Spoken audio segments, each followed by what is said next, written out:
Well, hey there, guys. Greetings and salutations. Welcome to Open Mic, the show where the mic is open. The floor, as they would say, is yours. What do you guys want to talk about tonight? That is what we're here to do. I'm, of course, your host, John Campea. Good to have you guys here. And thanks so much for joining me on this Wednesday evening as we get together to chat about some stuff. Now, just in case I didn't make it clear, the whole idea of open mic is really, it's just taking and talking about whatever you guys want to talk about.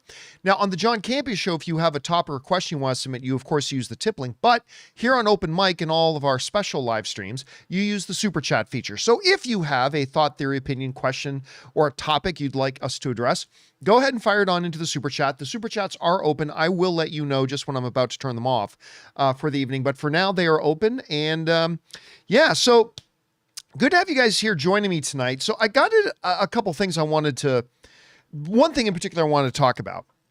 Because, you know, Daredevil, season 1 of Daredevil Born Again launched last night. And I loved it. I really loved it. You guys know, and I talked about this before, but my big fear going into Daredevil was all that stuff the showrunners were saying, like, they go, we're going to have way more action. I don't like hearing people talking. We want to see action, action, action. I'm like, any idiot, any kindergartner, any fourth grader can just go, oh, just have lots of fighting and film it. That doesn't make a show good. It can be a good part of a show, but it's not what makes a show good. And I remember being worried, and I said on the John Campea Show, I said, like, does this guy not understand what made the Netflix Daredevil so good? It was the talkie. It was the drama. It was the story. It was interesting, rich characters. So that when action did happen, then it had all that much more meaning. And that's the thing I was worried about going into it. Thankfully, I had all my fears alleviated. The drama was there. It felt like an HBO show. That is the highest compliment I can give, is that it felt like an HBO show. It didn't feel like Moon Knight or Ms. Marvel or Loki. It felt like an HBO, real gritty, grounded kind of drama with some fantastic action in it that I really liked. So I had a great time with it. But anyway, we're not here to talk about Daredevil per se, unless you guys want to talk about Daredevil later. Somebody wrote to me and said, you know, with this being so good, like, it was just a random kind of question. They said, with this being so good, like Daredevil being so good so far, a lot of Marvel shows start strong. But with this one being so good so far, what do you think is the worst show they've put out? And, you know, it's just one of those questions that comes in. I get lots of questions like that, but I actually started to think about it a little bit, because Marvel has had some terrible shows. Particularly and specifically talking about the MCU. The MCU itself has had some terrible shows. And they've had some great ones. And they've had some terrible ones, they've had some great ones, and they've had a bunch of them too that were just okay to pretty good, right? So like on the great scale, I would start with obviously WandaVision. I would put Ms. Marvel on the great scale. And I'm not quite sure if I'd put anything else up there. Yeah, for now, I'll just say, like, on the great scale, there is WandaVision, and then there's Ms. Marvel. And you know what? I'll put up there Loki Season 2. I'll put up Loki Season 2 on that as well. I didn't think it was, like, as good as Ms. Marvel or WandaVision, but I will put Loki Season 2 on that. So then you have a bunch of Marvel cinematic shows that are kind of clotted in the middle of things like Falcon and Winter Soldier. I thought it was pretty good. I didn't think it was great. I didn't think it was bad, but I thought it was pretty good. Loki Season 1. I thought it was pretty good. I'm trying to think of what else would I put in that avenue of pretty good. Hawkeye I didn't like Hawkeye, but I wouldn't say it was one of the worst ones. So I'll put it in that okay to pretty good stat. But then, and Agatha. I'll put Agatha in there. I'm not going to put Agatha on the great scale. Like, I'm not going to put Agatha all along up there with WandaVision, but I'll say it's up there with Falcon and the Winter Soldier. I'll say it's pretty good. It's pretty good. I liked Agatha I surprisingly liked Agatha all along. I liked it more than I thought I would. It was really quite a strong show, to my surprise. At any rate, so that leaves us with the worst. I'm going to propose 4 shows that I think are the worst, and then I'm going to pick which one specifically is the worst. All right? So the 4 I'm going to bring up now are the ones that I think are the 4 weakest of the MCU shows. And then I'll declare what is the one single worst out of the 4. All right? Okay. That being said, let's get to it here. So, that's way far too large. Give me a second to get that. Let me see if I can fix this. Yes, I'm sure I can. Well, anyway, look, I'll just go through it one by one here. Okay. I'll just make it simple. We'll go through it one by one. So She-Hulk is definitely one of the bottom 4. She-Hulk's one of the bottom 4. Secret Invasion is one of the bottom 4. Echo is one of the bottom 4. And Moon Knight is one of the bottom 4.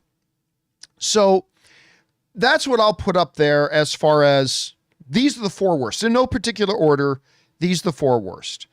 Moon Knight, Echo, Secret Invasion, She-Hulk.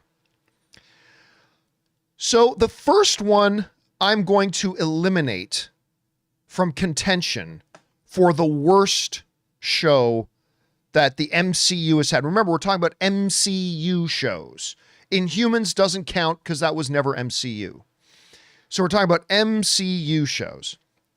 The first show I'm going to eliminate from contention of being the worst show is actually this one, Moon Knight. Moon Knight was not particularly good, but out of all the shows on this list, Moon Knight had the most good episodes. Like, Moon Knight is a show that overall was pretty bad, but going into the finale, if the finale had been great, if the finale of Moon Knight had been great, I probably would have put Moon Knight into the okay to pretty good show. It was kind of 50-50 going into the finale, right? There were some really bad episodes, but there were also some really good episodes. So much so that I think going in that finale, if they had knocked the finale out of the park, or if they had at least landed stuck the landing on Moon Knight, I wouldn't even have Moon Knight on this list of 4. I would say this would go up into that tier of okay to pretty good.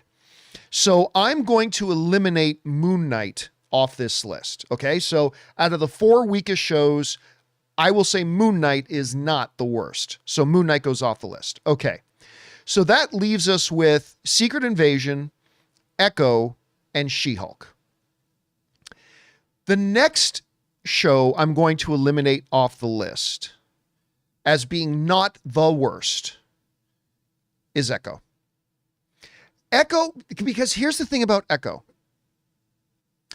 It was just an instantly forgettable show. It was just instantly forgettable. There wasn't so much in Echo that was particularly egregious. You know what I mean? Like, there wasn't a lot in Echo that just made me put my face in my hands and go, oh my God, what are they doing? I mean, yes, you had the tracksuit mafia, but I kind of got a kick out of them. Yes, you had a Hawaiian shirt wearing Kingpin and whatever, but that's all stuff that gets connected to Hawkeye as well. So you got this kind of weird version of Kingpin in Echo and what they try to do. I will just say this about Echo. It was so completely, utterly lukewarm. Like shows like the remaining 2, She-Hulk or Secret Invasion, I will think about those like, oh my God, I can't believe they did this, like in bad ways. But with Echo, it was just a big nothing burger. So much so that I think it's going to be a show that's completely forgotten other than the funny joke that they did in Daredevil Born Again. Didn't she shoot you in the face? That was a funny line, by the way. That was a funny line. So I've already eliminated Moon Knight. Moon Knight's not the worst. I'm eliminating Echo. Echo's not the worst. That leaves us with these 2 golden gems. She-Hulk and Secret Invasion. Is one of these two gets the great honor of being called the worst MCU show. But in deciding which one is the worst, Icina saying, where is Iron Fist? Iron Fist is not an MCU show. Iron Fist was a Netflix show, just so you know. In determining what is the worst, it depends on what it was. What's your definition of the worst? Just the plain lowest quality? Or the one that was absolutely most painful to watch? Because they're not necessarily the same thing. So let's look at the two, shall we? Let's start with Secret Invasion. Secret Invasion, I will say, was the lowest quality show. It was also probably the widest gap of letdown. This was a show that looked like it had so much promise. So much promise. Actually, that's something Secret Invasion and She-Hulk both have in common. They both had a lot of promise. But everything from 80% of the stuff they did in Secret Invasion just didn't make any logical sense. Like, you could tell what they were trying to feel like. They just failed at it over and over and over. And I'm not even talking about the bad things that happen in the show. You can have a movie or a show that does really stupid things in it, but it can still end up being enjoyable. Like, yes, absolutely stupid decision. The whole Kira character, I'm the superhero that has all the superpowers. That's one of the dumbest decisions ever. But that's not what made Secret Invasion bad. What made it bad was that it was trying to be a show it didn't have the qualifications to be. You know? It tried to be this thick espionage mystery, and it did a terrible job at it. Every time they say, wait a minute, if this guy infiltrated this, then that makes no sense. I felt like every episode was peppered with that. And you know what the funny thing is? The script was good. I don't know if you guys remember, but Rob and I both got our hands on the full script of Secret Invasion. And I really quite liked the script. It's just that the execution of it, and they changed a few things from the script. It was just so mind-boggling bad that it became difficult. It became difficult getting through it. So now let's talk for a second about the other show. She-Hulk. This is a show that had a world of promise. A world of promise. The idea of doing an Ally McBeal-style legal drama comedy within the MCU with the She-Hulk character, that had potential written all over it. Just potential written all over it. That was a great idea. An Ally McBeal style dramedy within, like a legal courtroom procedural comedy within the context of the Marvel Cinematic Universe. Chef's kiss.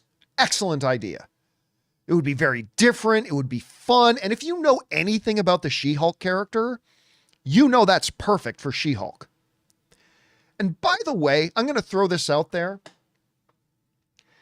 To all the people who complain about the She-Hulk twerking scene, tell me you've never read a She-Hulk comic without telling me you've never read a She-Hulk comic.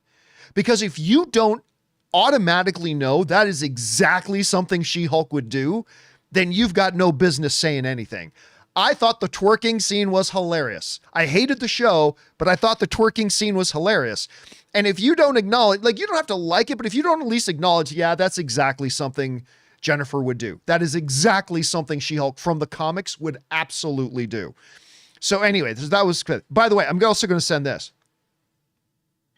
I'm also going to say this.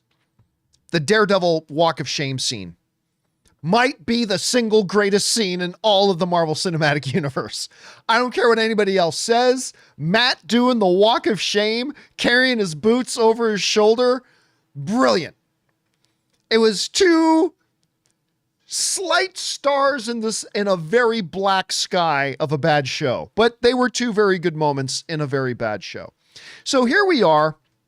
We're left with Secret Invasion and She-Hulk. Which one was the worst show that the Marvel Cinematic Universe has had so far? She-Hulk. Yeah. I know a lot of you are going to think it was Secret Invasion, and I'm not going to argue with that because it was terrible. It was terrible. The reason I'm going to personally say She-Hulk was the worst show was it was the most painful to watch. The reason it was painful to watch was because there is very few things as uncomfortable. There are two of the most uncomfortable things in the world. Uncomfortable thing number one is watching one of your drunk friends trying to hit on a girl. That's a very uncomfortable situation. I've been in it a lot. Watching a drunk friend trying to hit on a girl, very uncomfortable situation. But only slightly more uncomfortable is watching somebody try to be funny, like watching the John Campea show, is watching somebody trying to be funny who is not remotely funny. That is one of the most cringy, painful, uncomfortable things to sit through. And watching She-Hulk trying to be funny was painful. Week after week after week. I mean, I watched Secret Invasion. I'm like, oh, this is terrible. This is terrible. But watching She-Hulk was like, oh my God, I can't watch. A good first episode. Then again, all of them had good first episodes. Echo's first episode wasn't bad. Moon Knight's episode 1 was quite solid. Even Secret Invasion's episode 1 made me go, okay, I'm on board. Let's see where you go. And She-Hulk's first episode was actually quite good. That's the thing about Disney Plus shows, right? They don't have any problem making a good first episode. They get tripped up in trying to make a good episode 2, 3, 4, 5, 6. That's where they have their real problems. But yeah, again, coming down between Secret Invasion and She-Hulk, they're both terrible. I wish both of them didn't exist. But I will give the nod to She-Hulk simply because watching a show that calls itself a comedy and trying to be funny while being horrifically unfunny is just one of the most painful things to try to do watching a television show. So, once again, the 4 worst are She-Hulk, Secret Invasion, Echo, and Moon Knight. But I will say the 4th worst was Moon Knight. The 3rd worst was Echo. The 2nd worst, it's close, man. It's close between She-Hulk and Secret Invasion. But again, just because of what makes me most uncomfortable watching a show trying to be funny that's not funny, I'm going to say She-Hulk was the worst episode. So that's my take on it. How do you guys see it? What do you think was the worst show that they've done so far? Whatever you guys think, jump down to the comments section below and let me know your thoughts. All right, guys.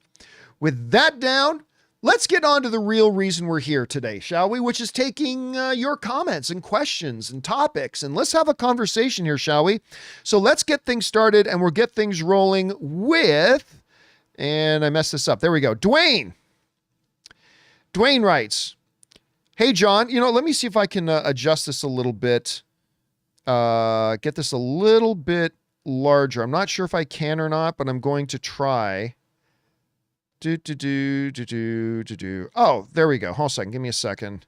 Okay, I'm going to try to make this a little bit bigger for everybody. Okay, here we go. Where do we leave off? We got to have Dwayne. Right, there we go. All right, Dwayne writes, hey, John, what episode are you on for Invincible Season 3? I think it's way better than Season 2. I love that Cecil episode. The Cecil episode was quite good. And the Aaron Paul one, episode 6. I think I have only gotten up to episode 4. I'm up. Oh, no, 5. I've gotten through 5 episodes. I'll be honest with you guys, I nearly tapped out of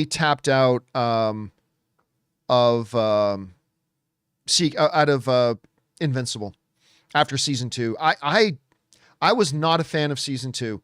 I thought it was such a step backwards from season 1 because I loved season 1. Season 2 to me was not very good, and I almost gave up on it.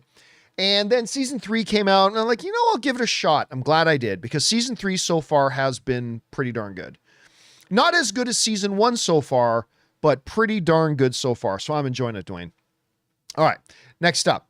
Let's see here. We've got Zachary, who writes, "Hey, John, did you hear? I'm not taking anything over Nisa 2. I'm sorry, guys. I'll say this one more time, and that's it. I'm not taking any questions on Nisa 2 because, no, it did not gross over $2 billion. It didn't. China lies about its box office. And listen, I can't back that up, but too many times over the past 10 years, there have been certain movies, because here's the key thing about Chinese movies released in China and the Chinese box office. China does not follow the same rules that every other country follows in reporting its box office.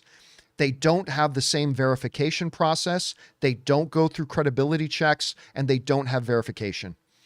Every other country, and just about every other country and territory, goes through Rentrax that verifies the authenticity of all the information. China doesn't. The Chinese government reporting box office numbers on Chinese movies released in China, they can just say whatever they want, and there's nobody there to qualify it or verify the information. So over the years, I've had a lot of people write in, John, did you hear about this movie in China? It made $1 billion. I'm like, sure it did. John, did you hear about this movie in China? Like seriously, over the past 10, 15 years. And like, I'm sorry. I don't take it as credible, especially when I look at the box office numbers of that movie from other countries and it's not all that great. But it made like this much in China. Guess what? China can say it made whatever they want to say it made. Again, if you believe them, I'm not taking that away from you. But to me, it's not legitimate. And until China starts following the same box office reporting procedures that the rest of the world does, I'll never take them seriously. I'll just never. So I said on the John Campea show, I'll say it here again. I'm not addressing any more questions about Nazi 2. I'm just going to move right past it if you send in a question about it. Just so you know, you've heard me. All right. Next up, we've got Chris Z. writes, or Chris S. writes, I should say.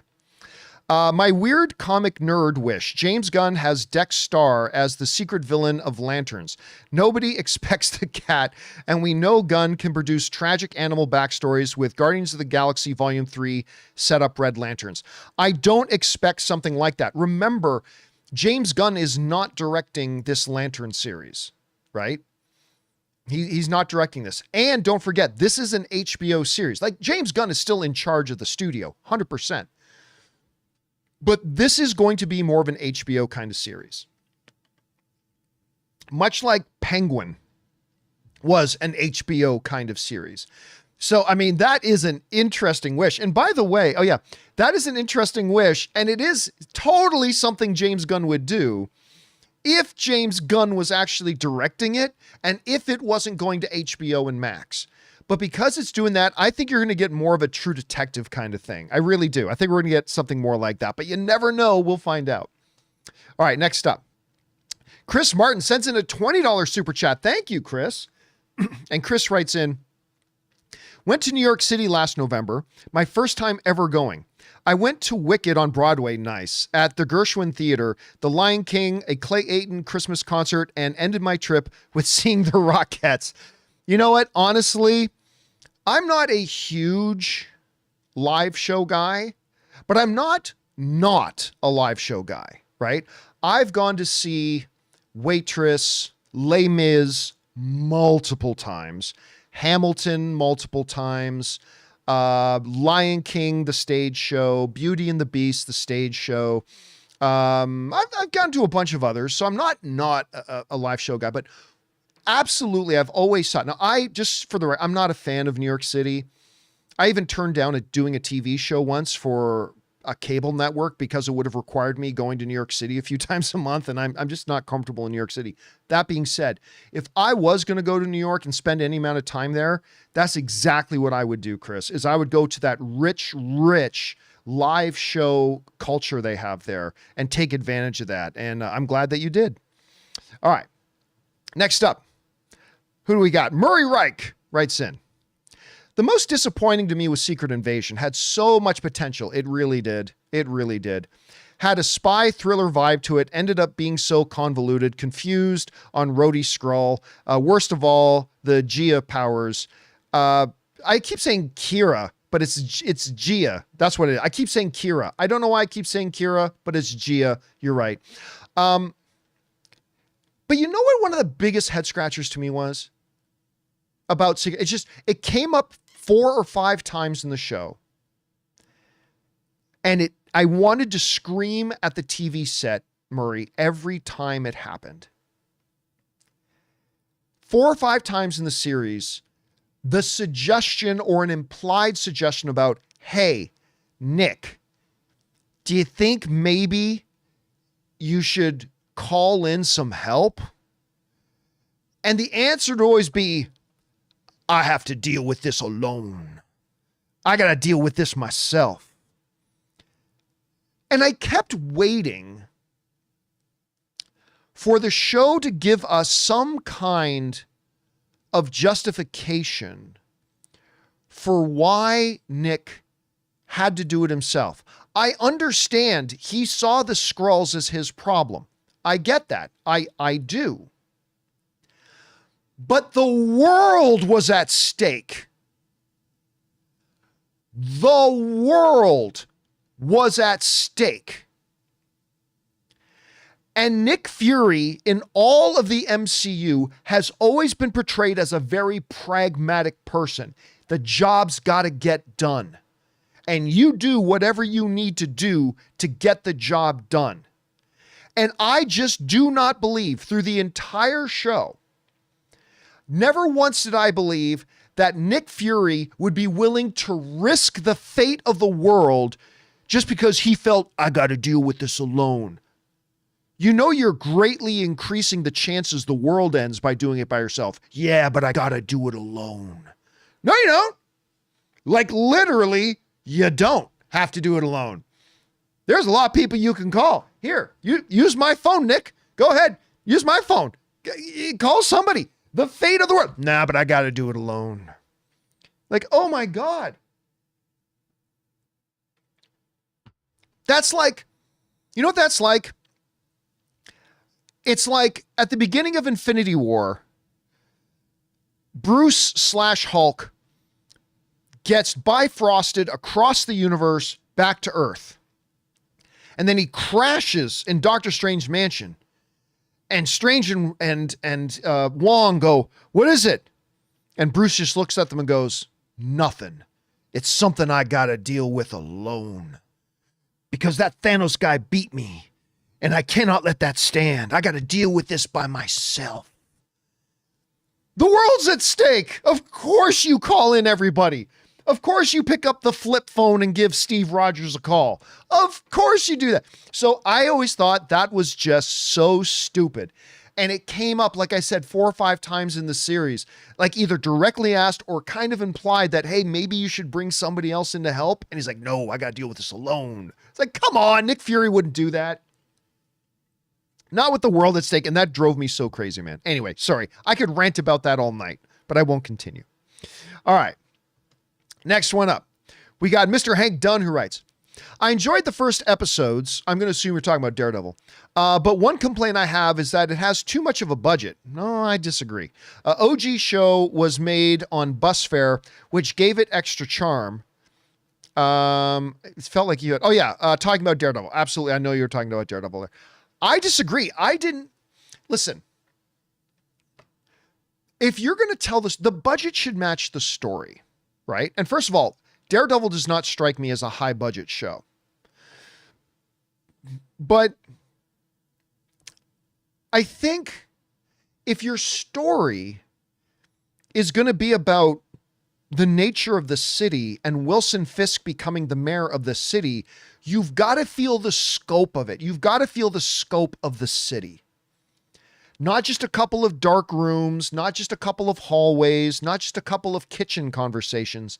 With all those things, I feel like you have to have the scope of the city, not the scope of the country, not the scope of the world, but the scope of the town. And I felt like it was appropriately budgeted for that. I felt that scope. Now, in the original Daredevil series, you could narrow that. It was a much more personal one. But if your story revolves around the city itself playing a major role, I believe you got to increase your budget a little bit to have some more exterior shots, more background actors, bigger set pieces. But again, I never once did it strike me as feeling like a high budget show. You know what I'm saying? Anyway, let's keep our eyes on that, Hank, and see how it feels as it continues. But I think right now it feels pretty appropriate, but that's just me. All right. Thanks for writing in, man. All right. Next up, we've got 24K Logan, who sends in a $20 super chat. Thank you, Logan. I appreciate that, man. And he writes, this so random, but I'm 6 months into film school and I have a script that is based on a very important moment in hip hop, but it needs to be presented to a particular person. What's your best advice? God bless. So you're going to hate hearing what I have here, but they should have taught you this in film school. They should have taught you this in film school. We always joke on the show about Rob, send me your scripts or like, but seriously, guys, ever since year one of me doing online film punditry, people write me in, how do I get my script in front of the right person? You're going to hate my answer, but it's the truth. You can't. You can't. Yeah, there have been a few examples of like miracles and lightning striking and stuff like that, but generally speaking, you can't. If you have a script and you want somebody to read, like John, I've written this great script. Give me the address that I need to send it to Kevin Feige. You think Kevin Feige is accepting scripts? Here's the truth. The truth is, if you have a script and you really believe in it, nobody is going to accept it. They'll only accept it from a literary agent. The thing you need to do is, the first step is to get a literary agent. And here's the second piece of bad news. It's extremely difficult to get signed on by a literary agent. Not impossible, but it's extremely tough. It's extremely tough. But if you actually want to get anywhere as a screenwriter, number one, make sure you're part of the WGA, because I can guarantee you if you're not part of the WGA, nobody's going to read your script. So you got to make sure you're a registered member with the Writers Guild of America. And then after that, or even before that, if you can, you got to see if you can get a literary agent. Now, remember, I am not a Hollywood writer. I've written a few scripts. I've actually had a script optioned before, which made me a little bit of money. Thank you very much. I've normally just turned my own scripts into movies, my own little movies for fun little projects. So I'm not the best guy to ask, but basically is, number one, make sure you're part of the WGA. Number two, get yourself a literary agent, because honestly, and I know this is not the answer you want to hear, nobody's going to take a look at your script. Nobody's going to read your script. There have been a few miracle scenarios, but until you have those things. So if you're serious about it, start doing what you need to do those two things. And then it's up to your literary agent to get that script in front of the right people. All right. Next up, John Campea, Dasher of Dreams. But good luck with that. I hope you're able to do it. All right. Next up, we got Mr. Hank Dunn, who already told us it was about Daredevil. Gotcha, Hank. But thanks for the follow-up. That's very courteous of you, man. Alex Von Gollum writes, John, did you see Andor Season 2 special look? I did not. Costumes will look great. I think it's going to be this year's Shogun. So it's funny because somebody wrote in this morning asking if I saw it, and I can't. I was about to show you a text message from Rob, but I realized he had sent something to me before that text message that I cannot show on screen. But I will read you the text message that Rob sent me. And no, Rob's not sending me dick pics. So, but I cannot show this on screen. So he just sent me this text message a little bit earlier this afternoon. He said, that new Andor spot is so cool. So I have not seen it yet. But like I've got people like Rob like text me saying, oh my God, you got to see this Andor thing. He knows how big of an Andor fan I am. But I've been very busy this afternoon. I have not seen this thing, but I'm hearing from multiple people that, that this Andor spot is really, really good. So I cannot wait to take a look at it. I cannot wait to take a look at it. All right. Next up, we've got Logan LeBlanc, who writes, the worst MCU show to me is Secret Invasion. Rhodey captured and was a Skrull. Maria Hill killed off for nothing. And Gaia gets every power. Who wrote that? You know what? Again, I hated the show. But I actually, the Maria Hill death scene to me was very powerful. I'm going to admit, I thought it was incredibly powerful.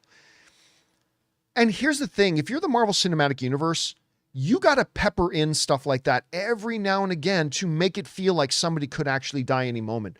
When they killed off Maria Hill in there, that was actually the highlight of the show.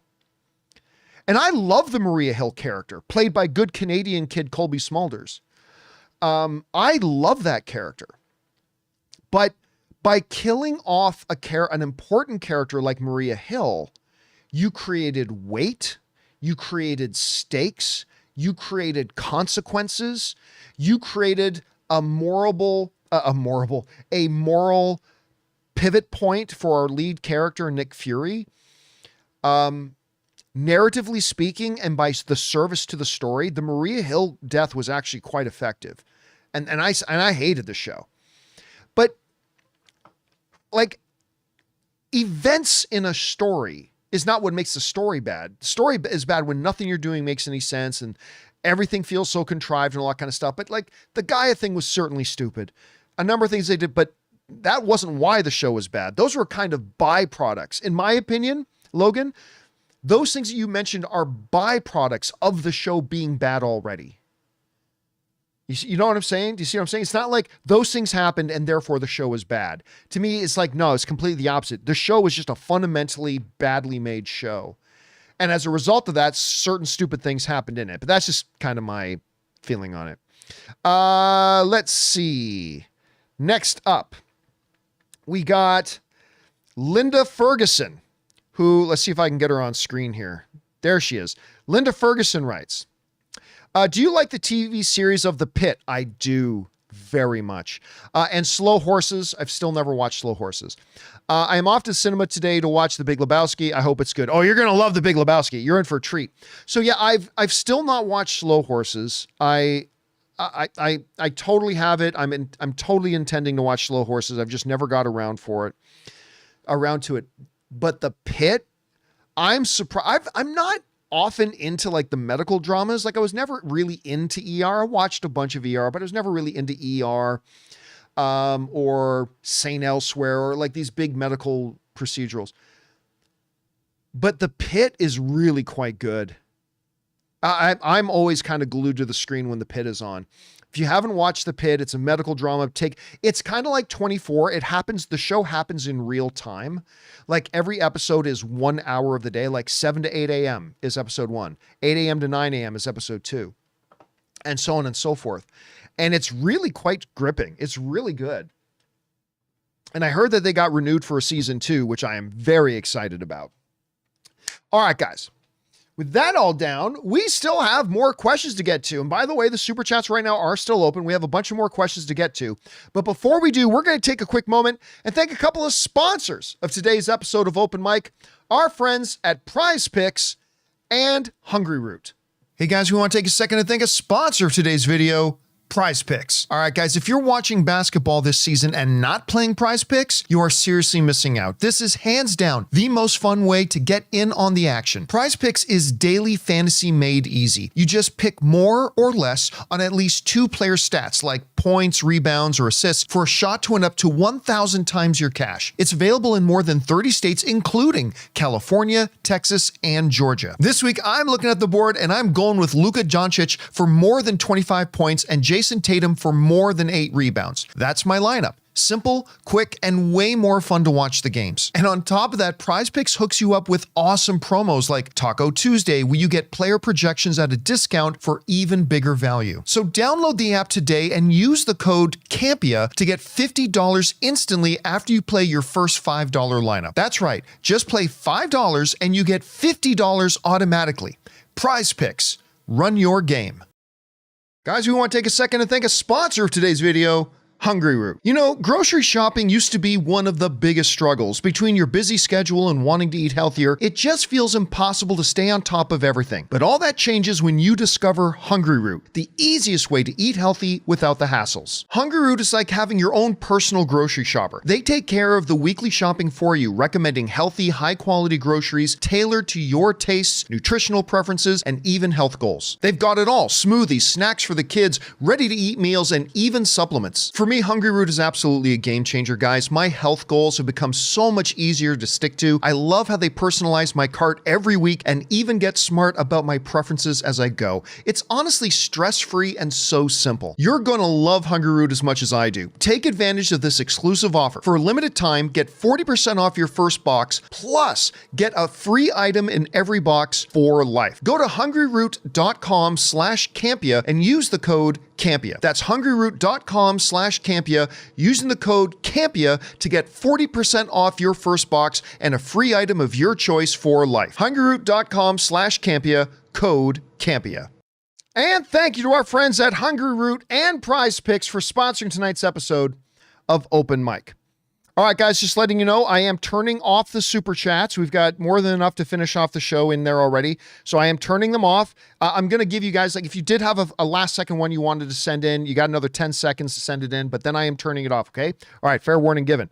All right, next up, we've got, that was Linda. Next up, we've got Alex Von Gollum, who writes, Moon Knight was solid to me. Final episode was disappointing, but the overall Oscar Isaac performance was great. I agree. I thought Oscar Isaac was really good in it. How he portrayed the multiple personalities, mental health issues, that's what stayed with me. Yeah, listen, I definitely, that was absolutely one of the highlights of the show. Was Oscar Isaac's performance, the different way, like handling mental health and all that kind of stuff. Those were all positives about the show. Unfortunately to me, and only to me, there were not enough of those positive things or positive moments. It had a couple of really good episodes. Unfortunately, they were also in there with a couple of pretty bad episodes. Like just episodes that weren't really good at all. It was to the point, and I explained this a little bit earlier, at least for me, that it was kind of on the fence going into the finale. Like, to me, if the finale had been really good, or at least stuck the landing, I would have gone, you know what? Moon Knight was pretty solid. But if it was bad, it would be Moon Knight underperformed as far as quality goes. It was kind of 50-50 going into the finale. And then, as you pointed out, the finale was pretty disappointing. And it just wasn't good enough. It wasn't consistently good enough, in my opinion, throughout the series leading up to the finale to have been considered a good, solid show, regardless of how good or bad the finale is, right? There have been many shows I've watched that the show had been so good leading up to the finale that even if the finale didn't stick the landing, fine, the show overall was really good. And Moon Knight just wasn't that for me. I wish it was, because I love Oscar Isaac. I thought the idea of the show was great. I thought his performance was wonderful, but yeah, to me, it just kind of fell short. That's just for me. All right. Next up, we've got, thanks for that, Alex. Andy writes, hey, John, I just turned 30. Happy birthday a few days ago and threw my first party. Hope you had a great birthday, which was last week as well. It was. My wife took me to Vegas. We go to Vegas a lot, but my wife took me out to Vegas. And we did a lot this trip. I mean, we got to eat in some restaurants we've been wanting to eat in. We went to the new Netflix restaurant. Netflix opened a complete Netflix-themed restaurant in Vegas. It's in the MGM Grand. And where it's all themed around like Queen's Gambit, Squid Games, Stranger Things, on and on and on. Like everything on the menu is themed to a thing. And I'm going to see if I can bring this up. I'm not sure I'm going to be able to, but I'm going to try. When they brought the bill, when they finally brought the bill, if you guys follow me on social media, you've already seen this. When they finally brought the bill, oh God, I can't get it.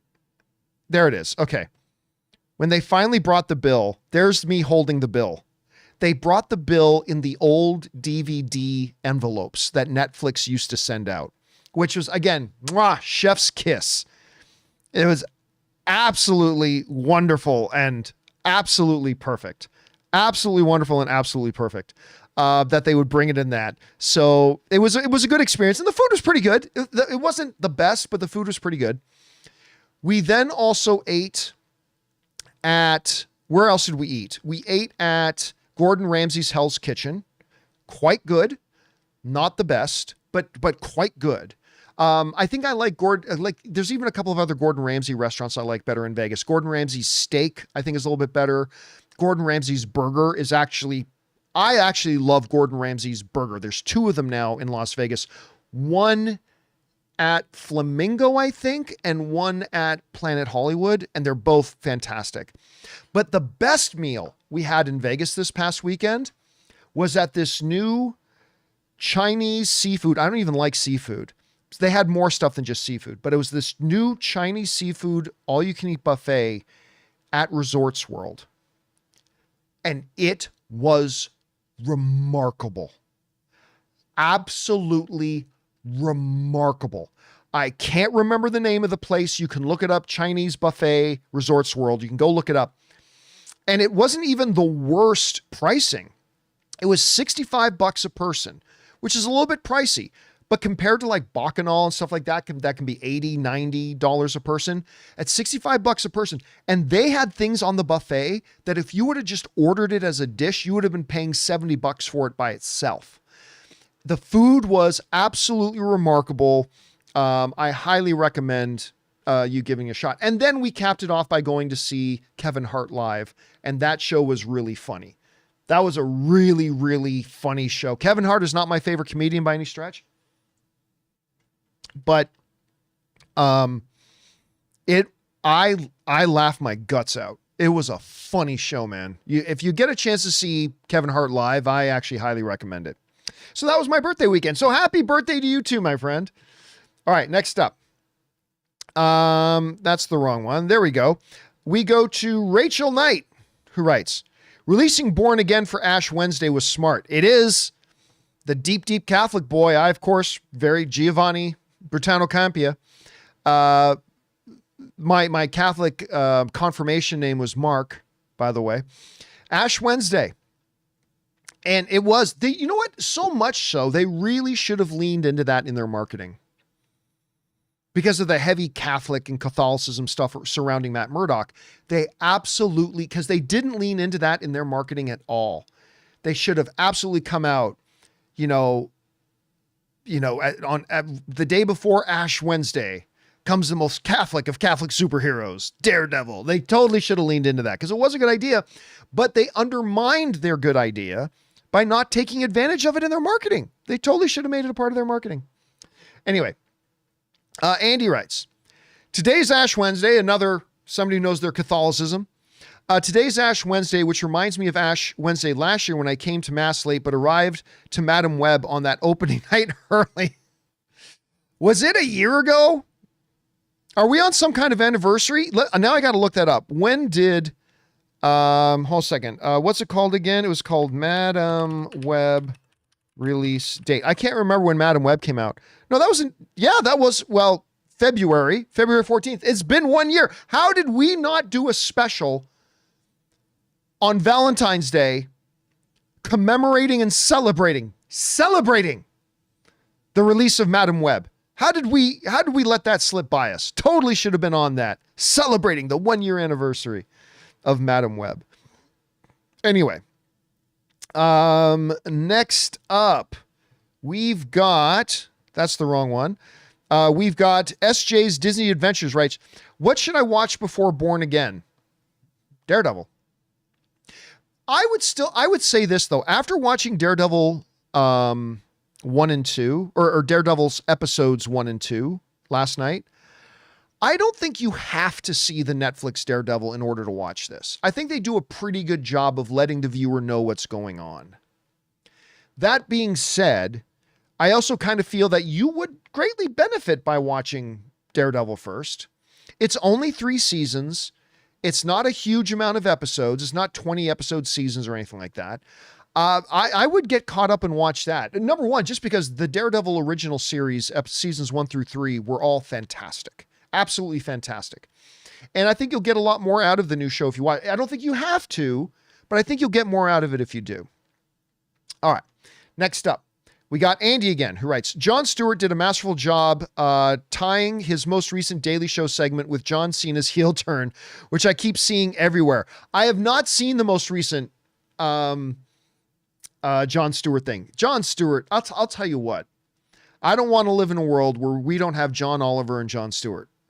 They're both great. I understand they have certain political leanings. I get all that, but that doesn't change the fact that they are sharp and they are brilliant. But I haven't seen the most recent one. All right. Next up, we've got Andy again, who writes, if the Tracksuit Mafia show up a lot in an episode of Daredevil Born Again, then that episode better be titled Bro Again. Listen, I might have been the only guy, but when I saw that the Tracksuit Mafia was being made a strong point of the new show, I was actually quite happy. I was really quite happy about it myself. I want to see, I'm not going to lie to you, I want to see more of the Tracksuit Mafia. All right, next up, Big Mouth Stan writes, I can't believe Age of Ultron will be 10 years old in May. That's crazy. I remember watching your AMC spoilers review for it back then. Where do you rank it out of all the Avengers movies? Well, we've had four. We've had four of them. And listen, I was talking the other day about how I really like Age of Ultron. I actually like it more and more every time I watch it. I still think it's probably the least great of them, though. I think it's the least great out of all the Avengers movies. I still think the original Avengers, directed by Joss Whedon, is still the best one. Then probably Infinity War is the next best one. Then Endgame. Then Age of Ultron. I think they're all great. I think they're all really good. But I would say Ultron, even though I think it's underrated, even though I appreciate it more and more every time I see it, I still think the other ones are better than it. So anyway, that's kind of my take on it. All right. Thanks for that, Big Mouth. Next up, Jesus Bolanos writes, hey, John, I finally had the guts to watch the 2022 film After Sun with Paul Mescal. That's what put him on the map. Anyway, the final climax where they played the song Under Pressure broke me. That was one of the ones, and I had to admit, I was late to the party on that one. Like, I didn't see it when it first came out. It wasn't until it started getting some awards whispers that I went and checked it out. It just reminds me of how disappointing it was to me about his Gladiator film. I did not like Gladiator 2. And I honestly... Listen, Paul Mescal is a great actor. He's a great actor. But I really think he was miscast in Gladiator 2. I don't think that was the right role for him. But anyway, that's neither here nor there. All right. Next up, we've got Tim R. who writes, do you think if we had Disney Plus shows during the early days of the MCU would have made the Infinity Saga better? No. If so, what character would have gotten one? I honestly think, listen, we've had a couple of great MCU shows. Some terrible ones, a lot of okay to pretty good ones, but we've had a couple of great ones, including Ms. Marvel and obviously WandaVision. That's the best show they've done so far. But I'll be honest with you. I think, all things considered, it was a mistake to start doing MCU shows on Disney Plus. I really believe that the Marvel Cinematic Universe should have been kept to just movies. I really feel that way. Maybe a special here and there, like a Guardians of the Galaxy Christmas special. Or something like maybe one every year, maybe one every 2 years, something little like that.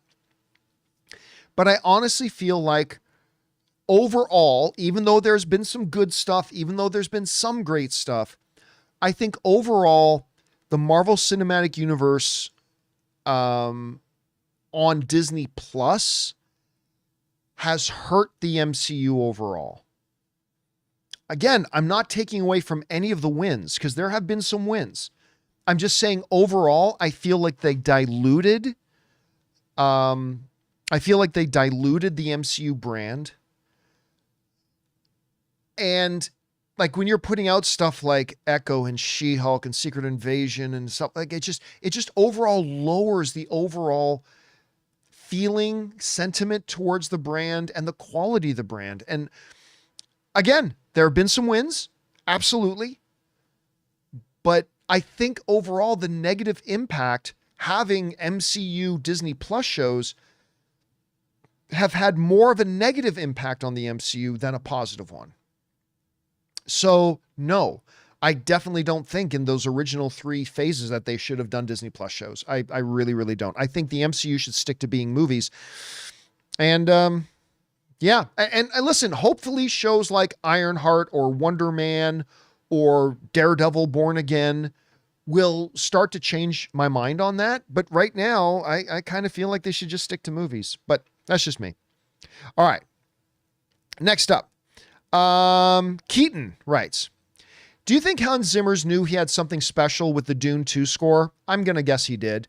The Paul and Chaney theme is so beautiful. So glad he won a Grammy. Oh, I didn't know he won a Grammy for it. Ann and I went to go see the Hans Zimmer live a couple of months ago in Los Angeles, down where the Lakers play. And I'm telling you, when they started playing the Dune music, and he actually brought out the woman to do the vocals, like that thing, he got her to come to the show and she opened the music with that. And like literally Ann and I were in tears watching it. It's so good. It's so powerful. I'm really, really thrilled. If he didn't win a Grammy for it, which I had no idea, I don't follow the Grammys. I'm totally, totally glad he did. All right. Next up. A performing artist writes, sadly, She-Hulk is the worst, not Secret Invasion. Although Tatiana Maslany portrayal A+++, now just get the right writers for her, right to her strengths. Listen, I 100% agree with you. Number one, She-Hulk was the worst show, in my opinion. But that does not take away from the fact that Tatiana Maslany was absolutely the right girl to cast for that role. She was great. Tatiana was great. The weaknesses of that show started and ended with the writing, particularly their inability to be funny. But none of that was on Tatiana Maslany. By the way, good Canadian girl. She was great in it, and they should absolutely bring her back. I think there are people who don't understand big picture versus small picture. So whenever I mention bring She-Hulk back, the character, bring her back. Yeah, I hated She-Hulk. It was bad. Listen, you didn't hate She-Hulk as much as I did. But the problem with She-Hulk wasn't the character herself. That wasn't the problem with the show. She's actually quite a good character. And Tatiana Maslany playing her is quite good. You just absolutely need better writers around her. I kind of feel the same way about Oscar Isaac and Moon Knight. They needed a stronger story to finish off well. But, I mean, her performance as Jennifer was totally wasted. But I absolutely believe, like, if you don't have the ability to pick out the good things in something that's bad, then you're missing out on a lot. And while She-Hulk is, in my estimation, even worse than Secret Invasion, that was one of the positive things, and it was her. And that's why I'm kind of excited that in that like concept art that they say is leaked, I was really excited to see that she's in there, because I think it would be a waste for them not to take advantage of this character and her playing it, because she is great. She is great. All right. Next up, Billy B writes, watch Suits LA and I'm disappointed. I was just left confused. Amell went from his best performance in Heels to being miscast in this role. Listen, I will forever be a Stephen Amell fan. I number one, I'm a fan of him as an artist, and I think he's just a really nice person. You guys know I've had several opportunities to talk with and hang out with Stephen Amell, and I will always be a fan of his, no matter what. I do agree, though. and I'm only one episode. I've only watched the first episodes of Suits LA. Okay. I haven't seen the second one yet, but I will admit that it's not his fault. Just like, how I was just saying that Paul Mescal's a great actor. I think he's wonderful, but I don't think the Gladiator 2 role was the right role for him. After one episode of Suits LA, I continue to think Stephen Amell is great. I'm not sure if this was the role for him, though. I can't help but wonder if he would be better suited if he took another role somewhere else with another show. But I'm only one episode in. I'm going to give it some time. We'll see how it fleshes itself out. We'll see if it gets better. All right.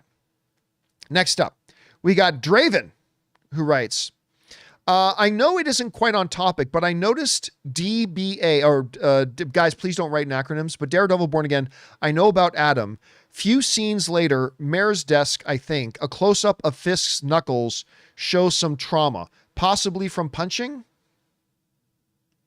Nah, I don't think so. Because look, and again, this is just me guessing as a fan, pure guess. I think whoever this Adam guy is, Adam gonna die. Adam gonna die in this show. And when they do, we're gonna see it. We're gonna see it. We are going to feel Fisk's rage. It ain't going to be some off-camera thing. We're going to watch it, and it's going to be brutal. And I don't know, maybe he leaves him alive. Maybe he goes, I promised Vanessa that I wouldn't kill you. So there's much that I'm going to do to you that you will survive. And then he just beats the living hell out of him. So maybe he keeps his promise to Vanessa by not killing him, but leaving him as a beaten, bloody, broken mess in a hospital. Maybe that. All I know is that whoever Adam is, he's going to have a pretty bad day. Adam's going to have a bad day, my friends. All right. Next up, we got Jude Lehman. Sends in a $20 super chat. Thank you, Jude. Appreciate that, man. And Jude writes, what's more likely? Red Harpy or Red She-Hulk for MCU Better Ross? Absolute 0% on both of them. For this episode, also love your art is subjective philosophy. Least favorite Disney Plus series, Secret Invasion. Top favorite, Falcon Winter Soldier. Really? And She-Hulk. Hey, I think it's the worst. You really enjoy it. That is the beautiful thing about art, man. The beautiful thing about art is that it can hit one person in one way and not work at all. But that same piece of art can hit somebody else in a totally different and unique way, and it really works for them. That's beautiful. I don't think it's a bad thing that you and I disagree about She-Hulk. I think that's one of the great things about art, and one of the great things about being film and television fans is that we can feel completely differently about it. So I'm glad you got more out of those shows than I did. It doesn't change the fact that I didn't, but I'm glad you did. As far as the Betty Ross thing goes, I think they've made it pretty clear they're really not going to use Betty Ross much. And they're not going to use Liv Tyler much. If they had any plans for Liv Tyler and for her to actually have a real role in the MCU moving forward, you don't just have her show up at the end at the jail, at the Ark. You don't just do that. She should have showed up in the fight between Red Hulk and Cap and Sam, where those blossoming trees were. That's where she should have showed up. She should have been the one to show up and talk her dad down, and given Sam an opportunity to then take him down or something like that. But I think by having her just show up in a CGI, kind of de-aged a little bit. Maybe I'm wrong about that, but I feel like when I looked at her on screen, I feel like they were CGIing some de-aging on her. I don't know. Maybe I'm wrong. But I feel like by just having her pop in as a really quick little cameo, kind of told us that they really don't have plans for her moving forward. So that's what I'm going to say. I don't think we're going to see her in anything. I don't think they have any plans to use her. I really don't. I hope I'm wrong. I really do, but I just don't think they are. All right. Final one today. Comes to us from Jude Lehman, who writes, also, keep on bringing the filthy. Sending love from San Antonio, Texas. You keep my work days exciting while organizing and cleaning. Well, thank you so much for that, man. It's always nice when somebody wants to send in a message just to be supportive. I appreciate that, dude. All right. So that's all the questions you guys are sending on Super Chat. But I am going to take another just couple of minutes to take a couple of questions from you guys in the live chat. Now, if you have a question, look in the live chat right now. If you have a question for me, format it by putting question all in capital letters and then write your question. That way I know it's a question for me. I'm not going to answer all of them. Just so you know, I'm just going to pick out a couple to read and then we'll call it a night. Let's see. Josh writes, do you think Mission Impossible 8 could lose money? Nah. Because of the $400 million budget and lots of competition? I don't believe for a second that the movie had a $400 million budget. There's not any glimpse of reality in the world that lets me believe that it did not have a $400 million. There's no chance. I don't care who's saying it did. That movie did not have a $400 million budget. So no, I don't think it's going to lose money. I don't know if it's going to be a particularly huge hit. But yeah, anyway, let's see. Question. Do you think Doomsday hits $1 billion? Absolutely. 100% it does. Unless it comes out and like everybody thinks it's like the worst Marvel movie ever. If that doesn't happen, I think not only do I think it will make $1 billion, I think it will fairly easily make $1 billion. The question will become, will it hit 2 billion? That I don't know. That I'm not going to venture any guess on, but I don't think it's going to have much of a chance of hitting $1 billion. All right. Let's see. Billy B writes, did you see the Star Wars Celebration schedule? I quite frankly don't care about Star Wars Celebration. There's no big Lucasfilm panel this time around. I guess that means they're just going to basically keep doing what they should do at Star Wars Celebration, which is just focus on Star Wars. So, but again, I don't really care about, I used to really love Star Wars Celebration. I don't really care about it much anymore. Let's see. Where are we? Sir Malcolm writes, question, the Electric State budget, $320 million, believable? That, even for Netflix, that sounds kind of high. I doubt it's 320, but I believe it's super high. I mean, Netflix will drop way too much money on a lot of their movies. So, we'll see. All right, guys. And that'll do it for tonight's installment of Open Mic. Thank you guys so much for joining me this evening and hanging out with me for a little bit. This is really a lot of, I love doing open mics. This was a lot of fun. Hey guys, don't forget to join me, Rob, Ray, Jonathan tomorrow for tomorrow's episode of the John Campea Show. We'll look forward to seeing you then. Guys, don't forget to subscribe to the channel. Make sure you leave comments down below and click the thumbs up button. It's just an offering to the algorithm gods at YouTube that helps spread our channel and our videos around. So if you wouldn't mind taking a second, just click thumbs up, leave a quick comment. All that would be great. So yeah, that'll do it for me for tonight, guys. Thank you to everybody for joining me here tonight. My name's John Campea, and until next time, my friends, bye-bye.